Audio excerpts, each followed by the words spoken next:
What would you do if two little girls stood in a courtroom and begged you to become their father? Judge Malcolm Hayes never expected to hear the words, "Please adopt us," and the shocking journey that followed will leave you speechless. You won't believe how this story unfolds. If this story captured your attention, don't forget to like this video and subscribe to the channel for more incredible tales. Let us know in the comments, where are you watching from? We love hearing from our amazing audience around the world. The courtroom hummed with quiet murmurs as Judge Malcolm Hayes, a seasoned black man in his early 50s, reviewed the day's docket. His years on the bench had taught him to maintain a steady demeanor no matter the case, but today, something felt different. Among the hearings was one involving two 11-year-old twin girls, Zara and Maya Brown, who were petitioning to stay together. The reason? Their foster family, citing financial difficulties, had decided to keep only one of them. As the case was called, Malcolm observed the twins walk into the courtroom. They were identical in every way, same bright brown eyes, neatly braided hair, and matching nervous expressions. Yet, he could see subtle differences. Zara held her head high with a determined set to her jaw, while Maya's gaze stayed glued to the floor, her posture timid. They walked hand in hand, gripping each other as if their bond was the only thing keeping them upright.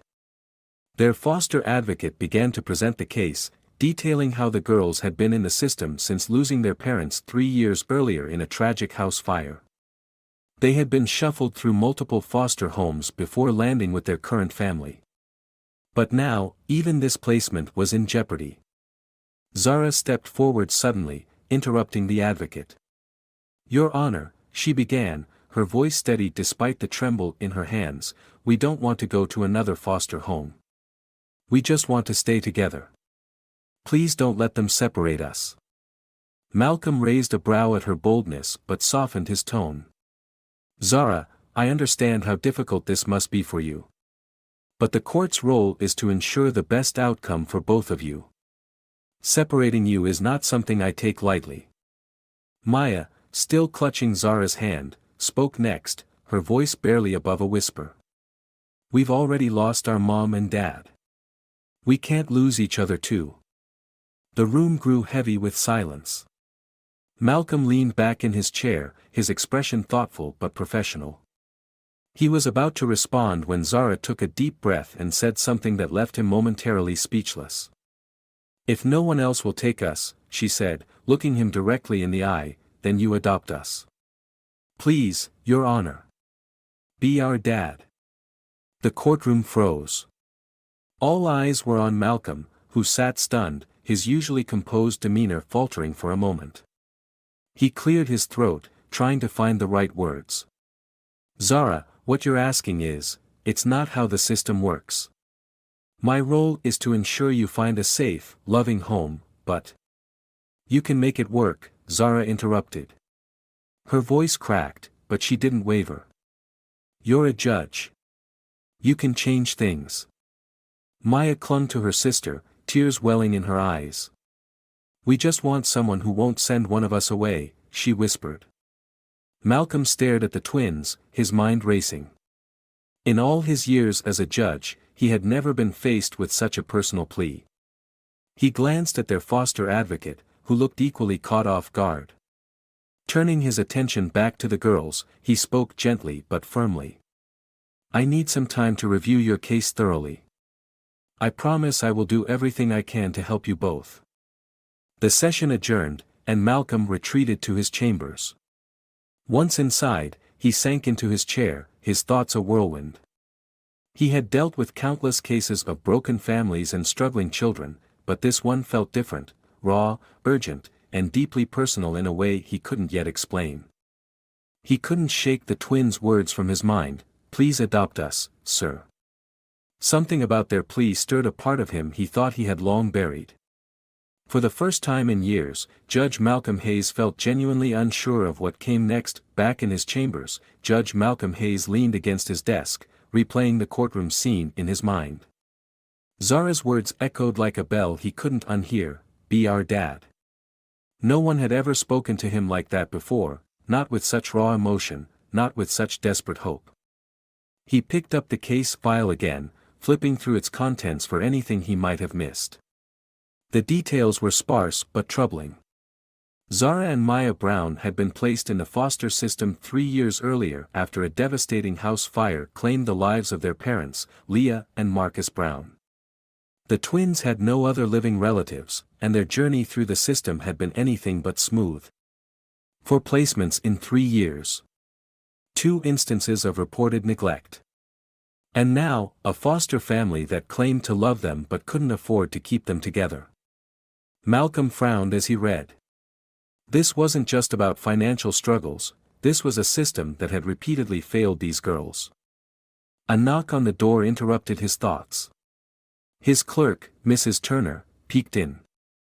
"Judge Hayes, everything all right?" "Yes, Mrs. Turner," Malcolm replied, though his tone betrayed his inner turmoil. "Can you send a request for the full archive of this case? I want every detail, every document, especially anything related to their family history."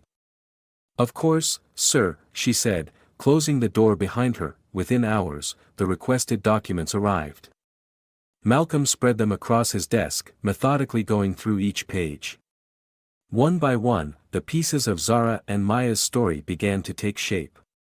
Their mother, Leah, had been a devoted single parent.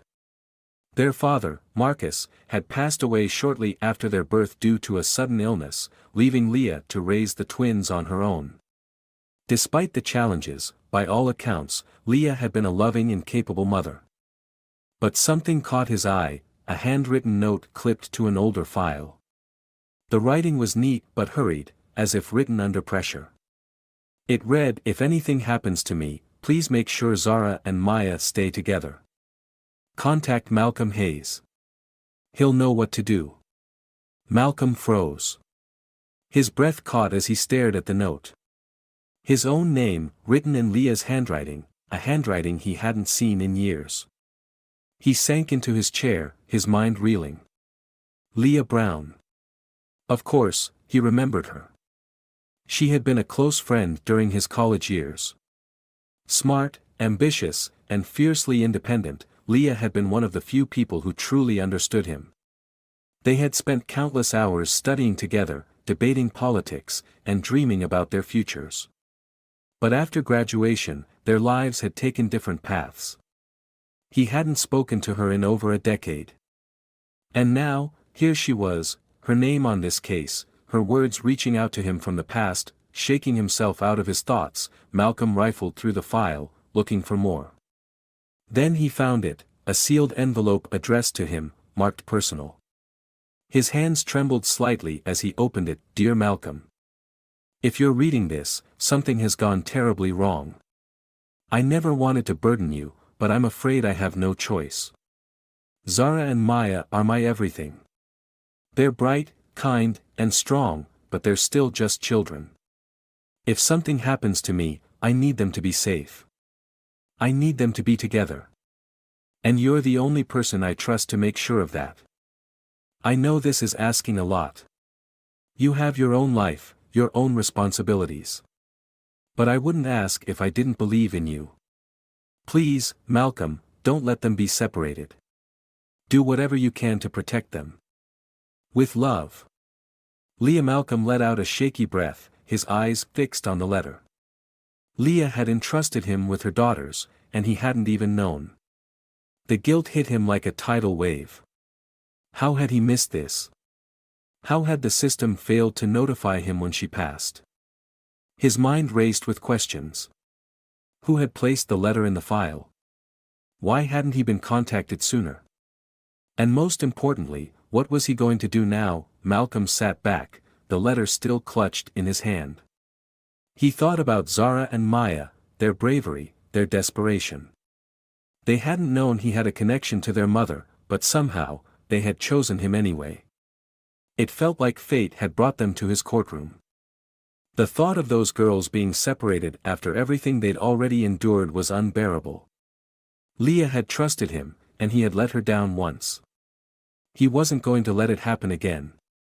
Standing up, Malcolm placed the letter carefully back into its envelope. He picked up the phone and called his lawyer friend, Geraldine Lawson, who specialized in family law. "Jerry, it's Malcolm," he said, his voice steady but urgent. "I need your help. I want to fight for custody of 2 girls. They're my goddaughters." There was a pause on the other end. "Malcolm, are you serious?" Geraldine finally asked. "This isn't going to be easy. The system doesn't bend just because you're a judge." "I don't care how hard it is," Malcolm replied. "These girls are counting on me. Leah was counting on me. I'm not going to let them down." As he hung up, a sense of purpose filled him. For the first time in years, Malcolm Hayes wasn't just a judge, he was a man fighting for family. And he wasn't going to stop until Zara and Maya had the home they deserved. Judge Malcolm Hayes spent the rest of the evening deep in thought, the letter from Leah never far from his mind. He couldn't shake the image of her handwriting or the desperation in her words. Leah had trusted him to protect her daughters, and somehow, through the cracks of the system, her trust had been misplaced. But now that he knew, he was determined to honor her request. The following morning, Malcolm arrived at his office early. He requested additional records about Leah, Zara, and Maya from the courthouse archives. He also made a call to Child Protective Services, CPS, to understand why he hadn't been contacted after Leah's death. The CPS representative sounded flustered as they reviewed the case. "It seems there was an oversight, Judge Hayes. The letter naming you as a potential guardian was included in the file, but it wasn't flagged as actionable." Malcolm's frustration bubbled to the surface. "An oversight? These girls have been through 4 foster homes in 3 years. Their mother explicitly named me, and you're telling me it was ignored?" "I'm deeply sorry," the representative said. "It appears the file was misfiled after the initial placement. By the time it resurfaced, the system had already placed them in foster care."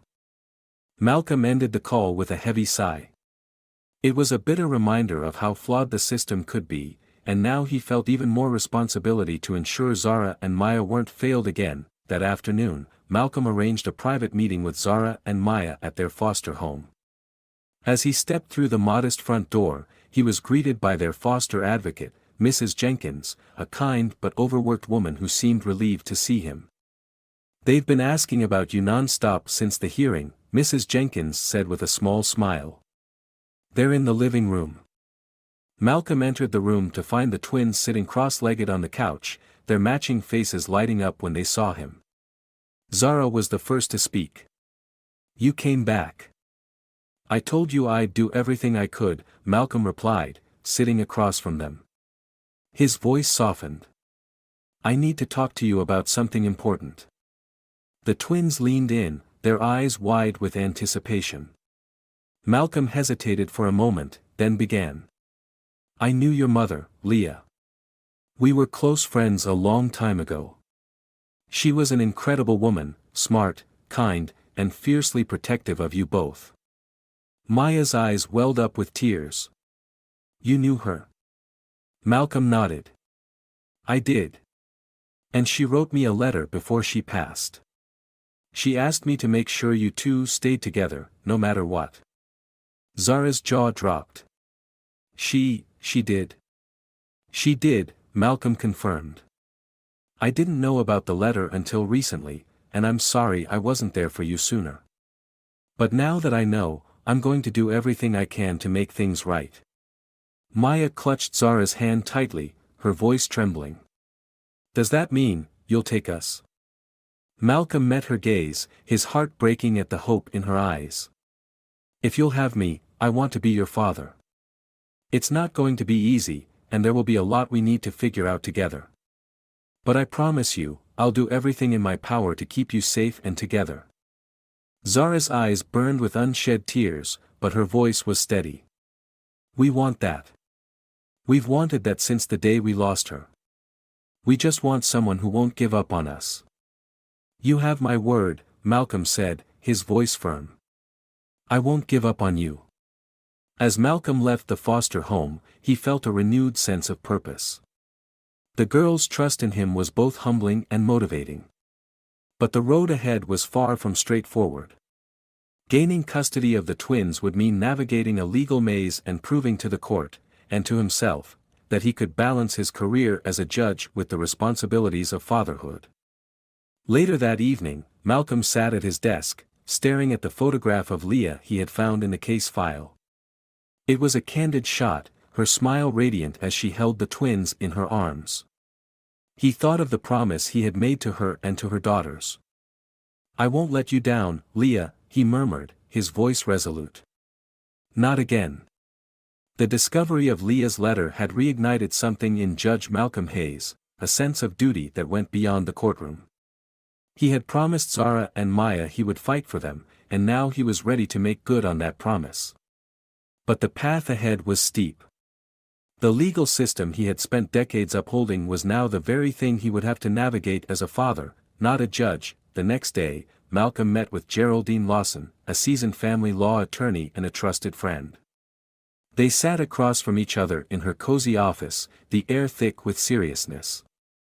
"Malcolm," Geraldine began, adjusting her glasses, "what you're proposing is noble, but it's not going to be simple. You're a single man with a demanding job. The court will question whether you have the time, resources, and emotional capacity to take on 2 children, especially ones with a history of trauma." "I know it won't be easy," Malcolm said firmly. "But these girls deserve stability, and they deserve to stay together. Leah trusted me to look after them, and I'm not going to fail her or them." Geraldine nodded thoughtfully. "We'll need to build a strong case. That means proving not only your ability to provide for them but also demonstrating how deeply committed you are to their well-being. Character references will be key, as well as a psychological evaluation to show you're prepared for the challenges." "Whatever it takes," Malcolm replied. "I'm all in." Over the next few weeks, Malcolm threw himself into preparing for the custody hearing. He reached out to colleagues, friends, and community members who could vouch for his character and his dedication. One by one, letters of support began to pour in, each one a testament to the man Malcolm was. "Judge Hayes is one of the most compassionate and responsible individuals I've ever met," wrote one colleague. "If anyone is capable of giving these girls the love and stability they need, it's him." He also met with a child psychologist to better understand the emotional needs of Zara and Maya. The psychologist explained how the girls' experiences of loss and instability could lead to trust issues and a need for consistent, nurturing care. "They'll test you," the psychologist warned. "Not because they don't love you, but because they need to know you're not going to leave them like everyone else." "I won't," Malcolm said without hesitation. "They've been let down enough. I'm not going to be another disappointment." As Malcolm worked to solidify his case, he also had to confront the systemic failures that had left Zara and Maya in limbo. He filed an official inquiry with Child Protective Services, demanding accountability for why Leah's letter had been overlooked. A meeting with CPS officials revealed the bureaucratic red tape that had buried the letter in the girl's file. "We deeply regret the oversight," one official said. "It was never our intention to neglect their mother's wishes." "Regret doesn't change the fact that these girls have been failed repeatedly," Malcolm replied sharply. "This is why I'm stepping in. I won't let the system fail them again." Amid the whirlwind of preparations, Malcolm found himself longing for a moment of clarity. He drove to the cemetery where Leah was buried, carrying a bouquet of white lilies, her favorite flowers. As he stood before her headstone, he felt the weight of his promise more deeply than ever. "I wish you were here, Leah," he said quietly. "You'd know exactly what to say, how to handle all of this. But I promise you, I'm going to fight for them. They deserve a life filled with love, and I'm going to make sure they have it." The wind rustled softly through the trees, and for a brief moment, Malcolm felt a sense of peace, as if Leah was there with him, reassuring him he was on the right path. The next weekend, Malcolm visited Zara and Maya again, this time to update them on the progress of the case. The girls greeted him with cautious smiles, their hope tempered by years of disappointment. "How's it going?" Zara asked, her voice steady but tinged with worry. Malcolm knelt down so he was at their level. It's going to be a fight, but I'm ready for it. I've gathered letters from people who believe in us, and I'm working with a lawyer who knows exactly how to make our case strong. Does that mean we might stay with you? Maya asked hesitantly. It means I'm doing everything I can to make that happen, Malcolm replied. And no matter what, I'm not giving up on you.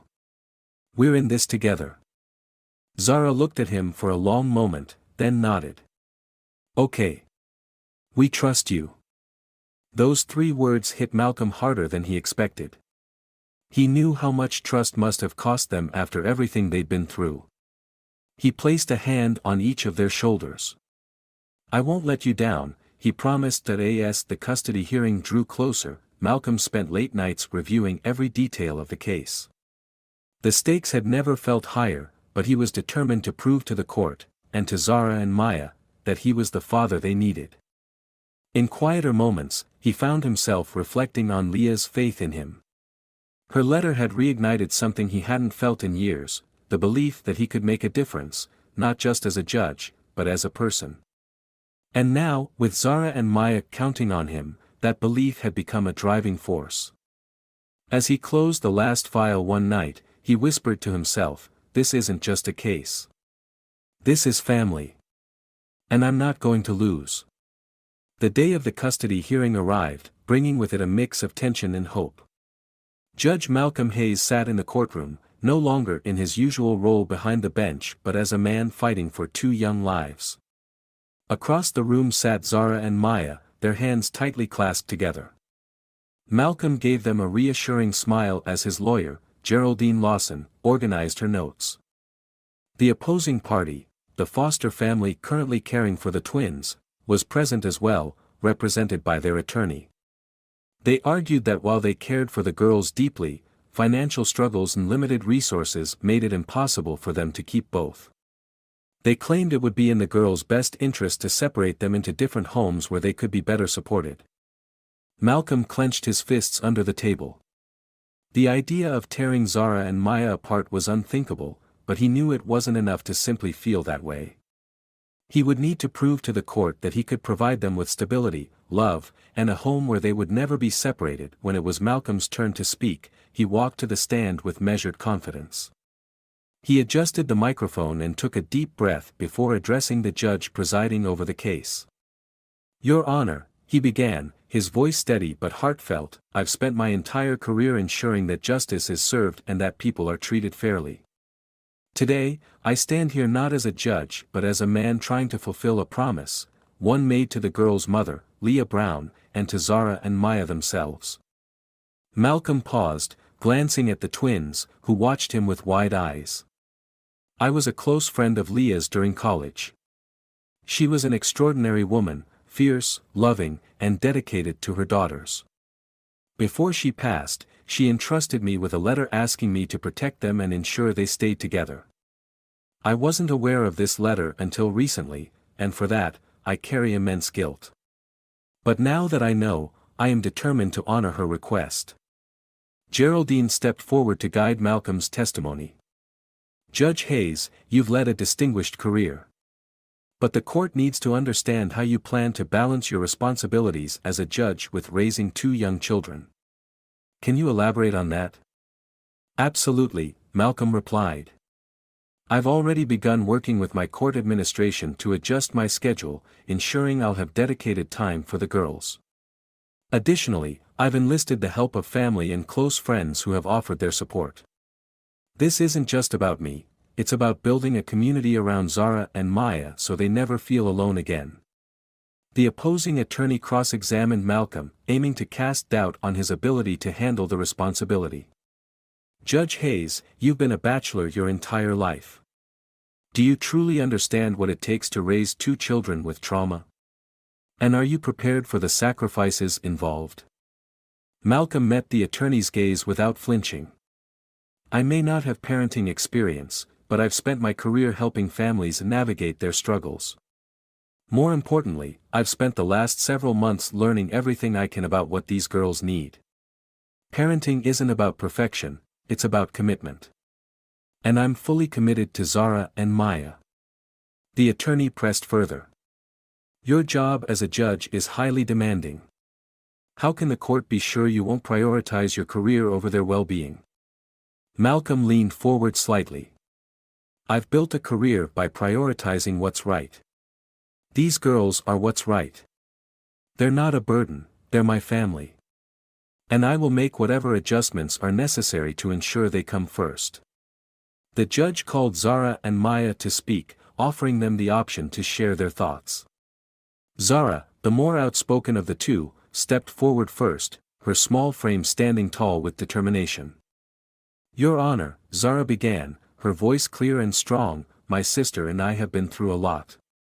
We've lost our parents, we've moved from one home to another, and we've always had to wonder if we'd be sent away again. Judge Hayes is the first person who made us feel like we could stop running. He knew our mom, and he understands us. We want to stay with him because we finally feel like we belong. Maya followed, her voice quieter but no less heartfelt. I don't want to lose my sister. And I don't want to lose Judge Hayes. He makes us feel safe, and we trust him. That's all we've ever wanted. Their words sent a ripple of emotion through the courtroom. Malcolm felt a lump rise in his throat as he watched the girls return to their seats. Holding hands once more, Geraldine delivered a powerful closing statement, emphasizing the bond Malcolm had already built with the twins and the unique position he was in to honor their late mother's wishes. She spoke of his character, his integrity, and his unwavering determination to provide Zara and Maya with the home they deserved. The foster system has failed these girls time and time again, Geraldine said. Judge Hayes represents not just a solution, but a promise, one rooted in love, stability, and a connection to their past that no one else can offer. The opposing attorney argued that while Malcolm's intentions were admirable, the girls might benefit more from homes with experienced parents. However, the argument lacked the emotional weight of Geraldine's statement. After hours of deliberation, the presiding judge returned to deliver the verdict. The courtroom fell silent as she addressed the room. This has been a challenging case, as both parties have demonstrated their care and concern for Zara and Maya's well-being. However, after reviewing the evidence and considering the testimony, I find that Judge Malcolm Hayes has shown not only the ability but the unwavering commitment to providing these girls with a stable and loving home. Custody is granted to Judge Hayes. A collective breath seemed to escape the room. Malcolm exhaled deeply, his relief palpable. Zara and Maya broke into smiles, tears streaming down their faces as they ran to him. He knelt down and embraced them tightly, feeling their small arms wrap around him in return. You did it, Dad, Zara whispered, the word Dad settling into his heart like a missing puzzle piece. No, Malcolm said softly, his voice thick with emotion. We did it. Together. As the courtroom emptied, Malcolm held Zara and Maya's hands, ready to start a new chapter. This wasn't the end of their journey, it was only the beginning. But for the first time in years, they were a family. And nothing could take that away. The courtroom victory marked the beginning of a new chapter for Malcolm Hayes and the twins, Zara and Maya. As they walked out of the courthouse together, hand in hand, the realization hit them all, this was their fresh start. But the road ahead wasn't without its challenges. Building a family from scratch, especially one rooted in loss and trauma, would require patience, trust, and a lot of love. The day Zara and Maya moved into Malcolm's house was filled with a mix of excitement and uncertainty. Malcolm had spent weeks preparing their rooms, making sure each one reflected their unique personalities. Zara's was painted in shades of purple, her favorite color, with shelves stocked with books and art supplies. Maya's room was softer, with pastel colors and a cozy reading nook by the window. When they arrived, Malcolm stood at the door, holding their small bags. Welcome home, he said warmly, his voice tinged with emotion. Zara stepped inside first, her eyes scanning the house. It's nice, she said, trying to sound casual but failing to hide the wonder in her voice. Maya, clutching her teddy bear, hesitated before stepping in. She glanced at Malcolm. Are you sure we can stay? Malcolm knelt down to her level. This is your home now, he said firmly. You don't have to ask. You're not guests, you're family. The words seemed to take a moment to sink in. Then Maya nodded, her grip on her teddy bear loosening slightly as she followed Zara upstairs to explore. The first few weeks were filled with small but meaningful adjustments as they settled into a routine. Malcolm quickly learned that parenting was nothing like his orderly life as a judge. Mornings were chaotic, with cereal spilled on the counter and Zara arguing with Maya over who got to use the bathroom first. Evenings were a mix of homework, laughter, and the occasional tear when the weight of their past crept in. One evening, as they sat down for dinner, Zara asked, "What's the rule about bedtimes?" Malcolm hesitated, realizing he hadn't thought of that.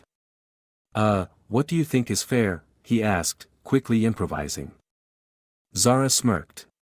10 o'clock. Maya shook her head. Too late. 9. Let's compromise, Malcolm said with a grin. 9:30. Deal. The twins nodded in agreement, and Malcolm felt a small sense of victory. Parenting, he realized, was often about negotiation. Not every moment was easy. Both girls carried emotional scars from their years in the foster system. Zara often put up a brave front but would lash out when she felt overwhelmed. Maya, on the other hand, was quieter, her fears manifesting in hesitation and withdrawal. One night, Malcolm found Maya sitting on the stairs long after bedtime, her teddy bear tucked under her arm. "Can't sleep?" he asked gently. She nodded, her eyes downcast. What if you change your mind? Like the others?" Malcolm's chest tightened. He sat beside her, his voice steady but full of emotion. "Maya, I'm not going anywhere. You and Zara are my daughters now. That's forever. Do you understand?" Maya hesitated, then nodded, a small smile creeping onto her face. "Okay," she whispered before heading back to bed. Slowly but surely, moments of normalcy began to emerge. Malcolm attended Zara's art showcase at school, where she proudly displayed a vibrant painting of a tree with deep roots. "It's about being grounded," she explained. "Like having a home." Maya, meanwhile, joined the school choir, her soft voice blending beautifully with the others. Malcolm sat in the front row at her first performance, clapping louder than anyone else. "You were amazing," he told her afterward, ruffling her hair. Maya blushed, but her smile said everything. As they grew closer, the twins began to open up about their mother, Leah. One evening, Zara brought out a small photo album she had kept hidden in her bag. The three of them sat on the couch as Zara flipped through the pages. "This was Mom," Zara said, pointing to a picture of Leah holding both girls in her arms. "She used to sing to us every night before bed." Maya chimed in. "And she made the best pancakes. With chocolate chips." Malcolm smiled, his heart aching at the thought of Leah. "She was incredible," he said. "And she loved you both more than anything. Do you think she'd be okay with this?" Zara asked, her voice tinged with uncertainty. "With us being here? With you?" Malcolm placed a hand on her shoulder. "I think she'd be more than okay with it. I think she'd be proud of how strong you both are. And I think she'd be happy knowing you're safe and loved." One night, as Malcolm tucked the girls into bed, Zara hesitated before speaking. "Do you think we'll ever feel normal?" Malcolm sat on the edge of her bed. "Normal is different for everyone," he said thoughtfully. "But I think what matters most is feeling loved and safe. And I promise you, as long as we're together, we'll figure out our version of normal." Zara nodded, her expression softening. "Thanks, Dad." The word hit Malcolm like a wave. It was the first time she had called him that, and it filled him with a sense of purpose he had never felt before. As he turned off the light and closed the door, he felt the weight of the responsibility he had taken on, but also the joy of knowing they were building something real together. Life wasn't perfect, but it was theirs.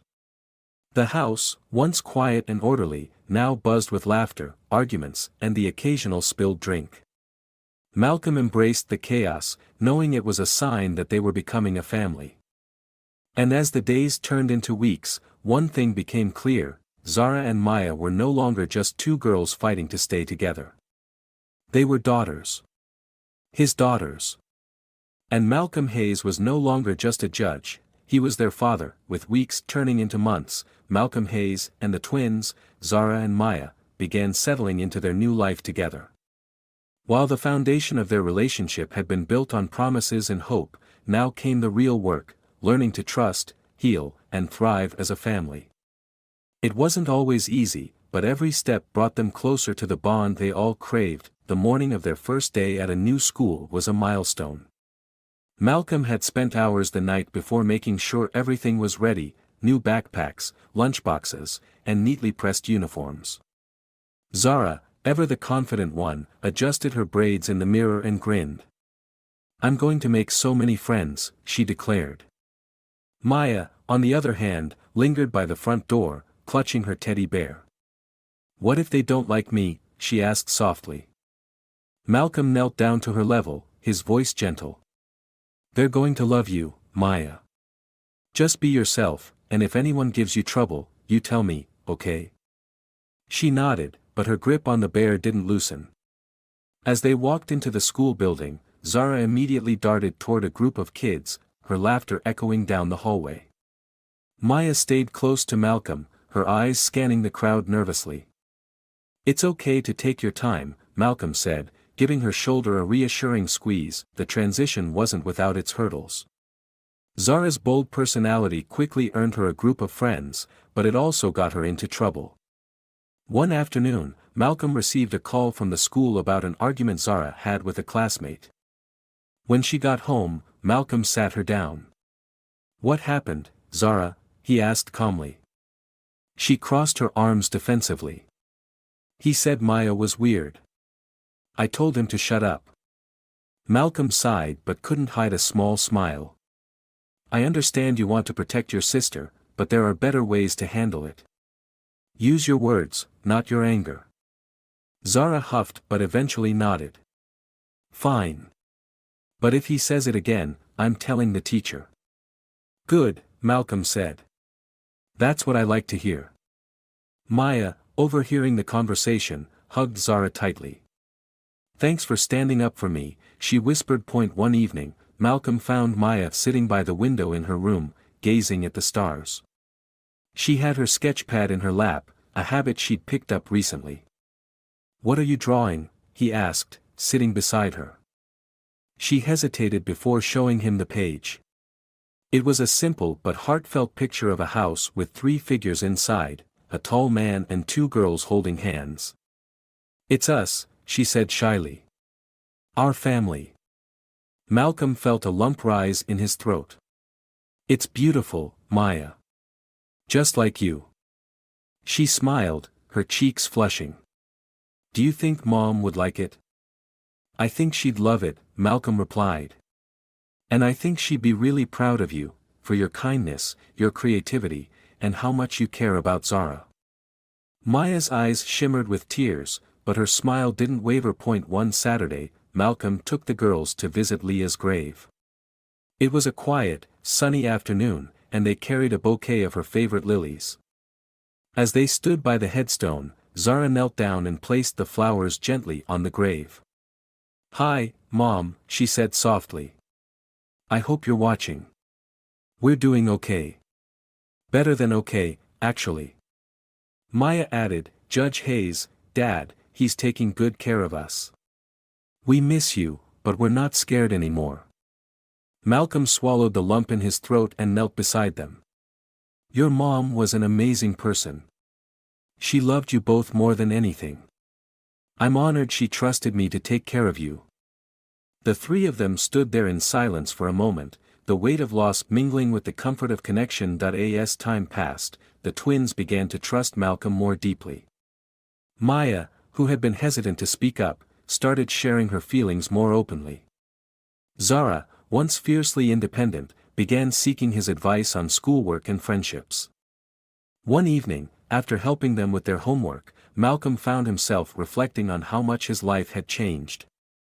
The house, once silent and orderly, was now filled with laughter, arguments, and the occasional spilled drink. It wasn't perfect, but it was real. Dad? Zara's voice broke his thoughts. Yes, sweetheart. She hesitated, then smiled. Thanks for not giving up on us. Malcolm pulled her into a hug. You'll never have to worry about that. You're stuck with me. Maya joined the hug, her teddy bear squished between them. I like being stuck, she said with a giggle. One Friday night, Malcolm decided to surprise the girls with a homemade pizza dinner. The kitchen quickly turned into chaos as Zara insisted on adding extra cheese, and Maya carefully arranged pepperoni slices into a smiley face. When the pizza finally came out of the oven, slightly burnt on one side, the three of them sat at the table laughing and enjoying the meal. This is terrible, Zara joked, taking another bite. Awful, Maya added, her smile betraying her words. Malcolm laughed, the sound warm and genuine. Guess we'll have to practice more. Family pizza nights are officially a tradition. By the end of the evening, as the girls drifted off to sleep, Malcolm sat alone in the living room, reflecting on how far they had come. It hadn't been easy, and he knew there were more challenges ahead. But as he looked at the drawing Maya had given him, now framed and hanging on the wall, he felt an overwhelming sense of gratitude. This was his family now, a family built not by blood but by love, trust, and the unshakable belief that they belonged together. And for the first time in years, Malcolm Hayes felt truly at home. Months had passed since Judge Malcolm Hayes had won custody of Zara and Maya, and their once fractured lives were beginning to feel whole. The house that was once quiet and pristine now buzzed with life. Laughter echoed in the hallways, school projects cluttered the dining table, and the occasional disagreement added the texture of a real family. But one final challenge remained, a moment of closure that would bring everything full circle. One sunny morning, as the girls ate breakfast, Malcolm announced his plan for the day. We're going on a little trip, he said with a smile. Where to? Zara asked, her curiosity piqued. You'll see, Malcolm replied, his voice hinting at something important. The girls exchanged glances, excitement mingled with anticipation. They packed into the car, and as Malcolm drove, Zara and Maya peppered him with guesses about their destination. Is it a park? A museum? A beach? You'll find out soon enough, Malcolm said, grinning. After nearly an hour, the car pulled into a small, peaceful cemetery surrounded by trees. Malcolm parked, turned to the girls, and said gently, I thought it was time we visited your mom together. The girls fell silent for a moment, then nodded in unison. Carrying a bouquet of lilies, Leah's favorite flower, they walked to her headstone. The sight of her name etched in stone brought tears to Malcolm's eyes, but he stayed composed for the girls. Zara knelt down first, placing the flowers on the grave with a quiet, "Hi, Mom." Maya stood beside her, clutching her teddy bear. We've been doing okay, she said softly. We miss you, but we're happy now.